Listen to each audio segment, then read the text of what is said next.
Sir வணக்கம் sir. வணக்கம் sir. இப்போது ஜாதகத்தில் ஏதாவது ஒரு பிரச்சனை இருந்ததுன்னா, எந்த கட்டத்துலையாவது பிரச்சனை இருந்ததுன்னா, பிரச்சனை இருக்கிற கட்டத்திலேருந்து 7வது கட்டமாக பார்க்க சொல்கிறாங்க சார். அப்படியே அந்த 7வது கட்டம் பாதகாதிபதியாக இருந்தாலோ இல்லை முடக்கு ராசியாக இருந்தாலோ நம்ம பண்ணுற பரிகாரம் பலிக்காது ஏற்காதுன்னு ஒரு கூட்டு இருக்குது சார். அது எந்த அளவுக்கு சார் சரி? இதை பற்றி கொஞ்சம் தெளிவாக சொன்னீங்கன்னா மக்களுக்கு ரொம்ப பயனுள்ளதாக இருக்கும் சார். இப்போது ஒரு ஜாதகத்தில் ஒரு பிரச்சனை இருக்குது அப்படின்னு வச்சுக்கோங்களேன். இப்போ உதாரணத்துக்கு 6ஆம் இடம் உங்களுக்கு பாதிக்கப்பட்டிருந்த 6ஆம் இடம் நோயை சொல்லக்கூடிய ஒரு இடம். அப்போ நோய்க்கு தீர்வுங்கிறது ஒரு இடம் கண்டிப்பாக உண்டு இல்லையா? என் பிரச்சனை அப்படின்னு ஒன்று இருந்தாலே பிரச்சனைக்கு தீர்வு அப்படிங்கிறது ஒன்று இருக்கும்.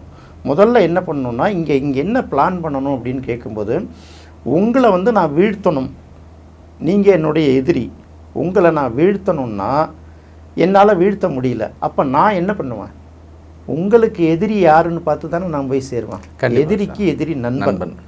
அப்போது ஒரு ஜாதகத்தில் ஒரு பாவத்தை மட்டுப்படுத்தணும், கட்டுப்படுத்தணும், இயக்கத்தை குறைக்கணும். அதாவது பாசிட்டிவான இயக்கங்களை அதிகப்படுத்தணும், நெகட்டிவான இயங்களை கட்டுப்படுத்தணும். அப்போ 7ஆம் இடம்ங்கிறது எதை குறிக்குது, 6ஆம் இடம்ங்கிறது எதை குறிக்குதுன்னு பார்க்கணும்.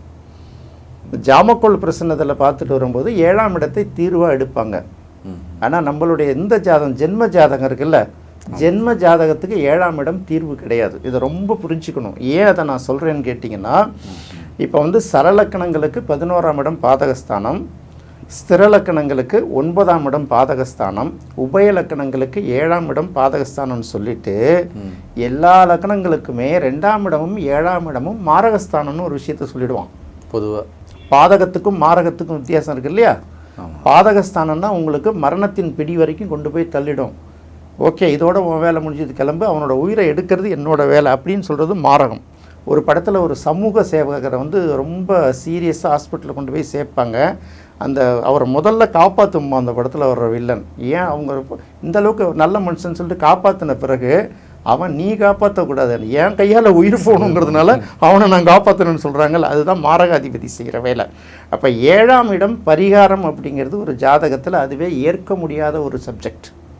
இதுதான் நான் சொல்கிறேன், உங்களுக்கு உதாரணத்துக்கு தெளிவாக சொல்கிறோம். இந்த 7ஆம் இடம் பரிகாரம் அப்படிங்கிறது இதுக்கு ஓகே, பிரசன்னத்துக்கு ஓகே. ஏன்னா பிரசன்னத்தில் நம்ம இதெல்லாம் பெரிய அளவுக்கு பார்க்க வேணாம் அப்படின்னு சொல்லிடுவாங்க.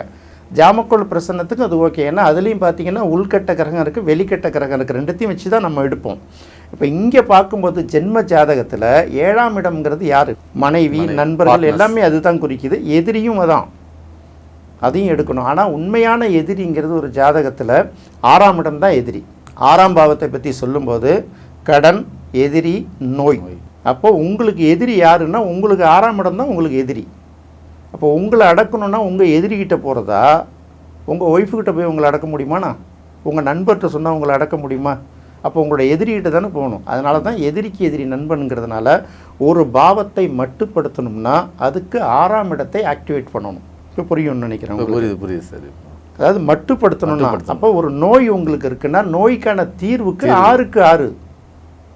இப்போ 6ஆம் இடம் உதாரணத்துக்கு மேஷத்துக்கு 6ஆம் இடம் கன்னின்னு வச்சுக்கோங்களேன். கன்னி இப்போ மேஷ லக்கணத்துக்கு நோயை குறிக்கக்கூடிய இடம், எதிரை குறிக்கக்கூடிய இடம்னா கன்னியிலேருந்து 6ஆம் இடம் எதுன்னு எடுக்கணும். அப்போ கன்னி ராசியிலேருந்து 6ஆம் இடம் பார்த்தீங்கன்னா கும்பம் வரும். அப்போ கும்பத்தில் இருக்கக்கூடிய கிரகத்தையோ கும்பத்துக்கு உரிய கிரகத்தை வச்சு ஆப்ரேட் பண்ணால் தான் கன்னியை அடக்க முடியும். கடனோ நோயோ எதிர்ப்போ இப்போ நீங்கள் 7ஆம் இடத்தை வச்சு ஆப்ரேட் பண்ணிங்கன்னா அதை உங்களால் அடக்க முடியாது. இது அடிப்படையில் தெளிவாக தெரிஞ்சுக்கணும்.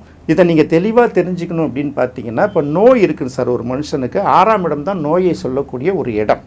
கண்டிப்பாக 6ஆம் அதிபதி இருக்கு இல்லையா, அதுதான் என்ன நோய் அப்படின்னு சொல்லக்கூடியது. அப்போ 6ஆம் அதிபதி இந்த 12 கட்டத்தில் எங்கே இருக்குதோ அந்த இடத்து சம்மந்தப்பட்ட நோய் உங்களுக்கு வரும். சரி, இதுக்கு என்ன தீர்வுன்னு அடுத்தது ஒரு கேள்வி இருக்குல்ல. கண்டிப்பாக சார். அப்போ 6ஆம் அதிபதி எந்த நட்சத்திர சாரத்தில் இருக்குன்னு பார்க்கணும். 6ஆம் இடம் நோயை குறிக்குது. நோயின்னு பொதுவாக 6ஆம் அதிபதி எந்த இடத்துல இருக்கோ அந்த 12 கட்டத்தில் அது எந்த உடல் பாகமோ அது சம்மந்தப்பட்ட நோய் வரும். இதுக்கு என்ன தீர்வுன்னா 6ஆம் அதிபதி எந்த நட்சத்திரத்தில் இருக்கோ அது சார்ந்த மருத்துவம், அலோபதியா, ஹோமியோபதியா, சித்தாவா, இல்லை கலப்பு மருத்துவம், இங்கேயும் வாங்குவாங்க அங்கேயும் சாப்பிடுவாங்க. சில நேரங்களில் பரம்பரை மருந்துகள் வேலை பார்க்கும். சயின்ஸுக்கே கட்டுப்படாத சில விஷயங்கள். சில பேருக்கு பார்த்தீங்கன்னா நம்ம ஏற்கனவே பேசும்போது பேசணும்ல, ரமண மகரிஷி, விசிறிச, இந்த மாதிரி சாமியார்கள் கையில் வைக்கும்போது அந்த ஆசி வழங்கும்போது அந்த நோய் கிளியர் ஆகுது. ஹீலிங் தெரப்பின்னு சொல்கிறாங்க பார்த்தீங்களா, டிஸ்டன்ஸ் தெரப்பி, டிஸ்டன்ஸ் ஹீலிங்லாம் இருக்குது. இங்கே உட்காந்துட்டு இப்படி ஆப்ரேட் பண்ணுறாங்க. இதை வந்து நம்ம என்ன பண்ணுவாங்க, நம்ம மாயமந்திரம்னு நினைப்போம். இதெல்லாம் இதுவும் மருத்துவத்தில் இது ஒரு முறைகள். இதெல்லாம் வந்து பண்டைய தமிழ் முறைகள்லேயும் இருந்திருக்கு, உலக நாடுகள்லேயும் இருந்திருக்கு. இப்போ இதை வச்சு தான் எதிரியை கட்டுப்படுத்துறது, நோயை கட்டுப்படுத்துறது, இப்படியெல்லாம் இந்த ட்ரீட்மெண்ட் எடுக்கணும். அடுத்தது இந்த 7ஆம் இடம்னு சொல்கிறதே பெரிய தப்பு. ஏன்னா எல்லாத்துக்கும் 7ஆம் இடம் நம்ம சொல்லிட்டோம், மாரகஸ்தானம்னு சொல்லிட்டோம். சரி, ஒரு பாவத்தோட வலிமையை கூட்டணும். இப்போ உதாரணத்துக்கு பார்க்கும்போது 5ஆம் இடம் இருக்குது, குழந்தை இல்லாமல் இருக்காங்க, 5ஆம் இடம் சம்மந்தப்பட்ட பாதிப்பு இருக்குன்னா அதுக்கு 11ஆம் இடம் எதுன்னு பார்க்கணும். இப்போ நம்ம மேஷலக்கணத்தை ஈஸியாக எடுத்துக்குவோம். மேஷலக்கணத்துக்கு 5ஆம் இடம் வந்து சிம்மம், சிம்மத்துக்கு 11ஆம் இடம் எது? மிதுனம் தானே. அப்போ மிதுனத்தை ஆப்ரேட் பண்ணால் தான் அந்த இடம், அந்த பாவம் வலிமை. இப்போ புரியும்னு நினைக்கிறேன் உங்களுக்கு. அப்போ சிம்மத்திலேருந்து 11ஆம் இடம் மிதுனம், மிதுனத்துக்குரிய அதில் ஏதாவது கிரகம் வந்துன்னா அந்த கிரகத்தை ஆப்ரேட் பண்ணலாம். அப்படி இல்லையா அந்த இடத்துக்குரிய புதனை ஆப்ரேட் பண்ணணும். இது ஒரு பக்கம். அப்புறம் இன்னும் நீங்கள் கேட்டீங்க, இந்த 9ஆம் இடத்து நல்லா இருந்தால் தான் பரிகாரம் செய்ய முடியும், 9ஆம் இடம் சரியாக இருந்தால் தான் பரிகாரம் பலிக்க முடியும், அதை வச்சு தான் நீங்கள் பரிகாரத்தை பார்க்கணுங்கிறாங்கல்ல. அது வந்து பார்த்தீங்கன்னா கொஞ்சம் தான் கரெக்டு, முக்கால்வாசி தப்பு. ஐயோ, அது இதான் அறகுறையாக ஏதாவது ஒன்று கருப்பாக இருக்குல்ல, அது காக்கா தான், வெள்ளையாக தானே இருக்குது, அது குக்கு தான் சொல்கிற கதை. இப்போ ஸ்திரலக்கணங்களுக்கு பார்த்தீங்கன்னா 9ஆம் இடம் பாதகஸ்தானம், 9ஆம் அதிபதி பாதக அதிபதி. அப்போ ஸ்திரலக்கணங்கள் பார்த்தீங்கன்னா ரிஷபம், சிம்மம், விருச்சிகம், கும்பம், இந்த 4 லக்கணங்களுக்கும் 9ஆம் இடம் பாதகஸ்தானம். இப்போ ரிஷப லக்கணம் அப்படின்னு பார்க்கும்போது 9ஆம் இடத்துக்குரிய கிரகம் சனி வந்து பாதக அதிபதி, ஆனால் அவரே தான் 10ஆம் அதிபதி. அப்படி பார்க்கும்போது 9ங்கிறது திரிகோணம், 10ங்கிறது கேந்திரம். ஒரு பாதகஸ்தானத்துக்கு உரிய கிரகம் ஒரு கேந்திரத்துக்கும் ஒரு திரிகோணத்துக்கும் ஆதிபத்தியம் வகித்தால் அது வந்து பெரிய அளவுக்கு பாதகத்தை செய்யாது அப்படிங்கிறது ஒரு கணக்கு. அதனால தான் ரிஷப லக்கணத்துக்கு சனி வந்து யோககாரகனாகவே எடுத்துருவோம். அதே போல் சிம்மத்துக்கு பார்த்திங்கன்னா செவ்வாய் 4ஆம் இடத்துக்கும் 9ஆம் இடத்துக்கும் உரியவர். இங்கேயும் ஒரு 9ஆம் இடத்துக்குரியது, இன்னொரு பக்கம் 4ங்கிறது 9 திரிகோணம், 4ங்கிறது கேந்திரம். அதுக்கு அடுத்தது கும்ப லக்கணத்தை எடுத்திங்கன்னு வச்சுக்கோங்க. கும்ப லக்கணத்துக்கு 4 சுக்கிரன், 9ம் சுக்கிரன். அப்போ ஒரு திரிகோணம் ஒரு கேந்திரம் ஆதிபத்தியம் எடுக்குது இல்லையா, அதனால் அது பெரிய பாதிப்பை கொடுக்காது. இப்போ விருச்சிக லக்கணத்துக்கு பார்த்திங்கன்னா அதுக்கு 9ஆம் இடம் பாதகஸ்தானம். அந்த 9ஆம் இடத்துக்கு உரிய கிரகம் வந்து சந்திரன்.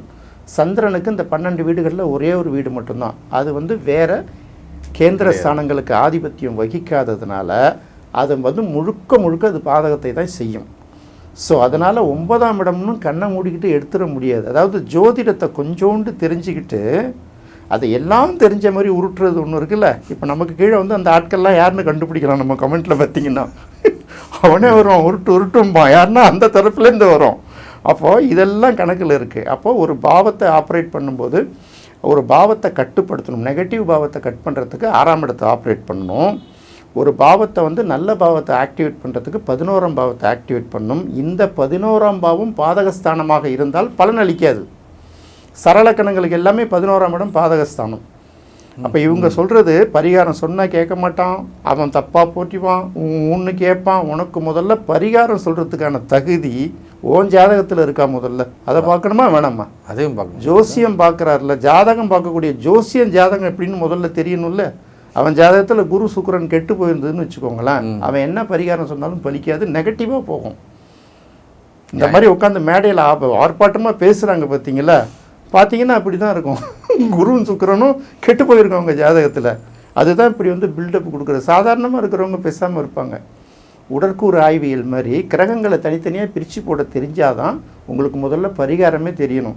ஏதாவது ஒரு பாயிண்ட்டை பிடிச்சிக்கிட்டே தான் சொல்லுவாங்க, 4 ஆணியையும் ஒரு கோணியையும் வச்சுட்டு ஒரு கூடாரம் தானே கட்டலாம், கோட்டை கட்ட முடியுமா? இந்த வேலை தான். இதை மக்களுக்கு தெளிவுபடுத்துறதுக்காக தான் நம்ம இந்த விஷயத்த சொல்கிறோம்.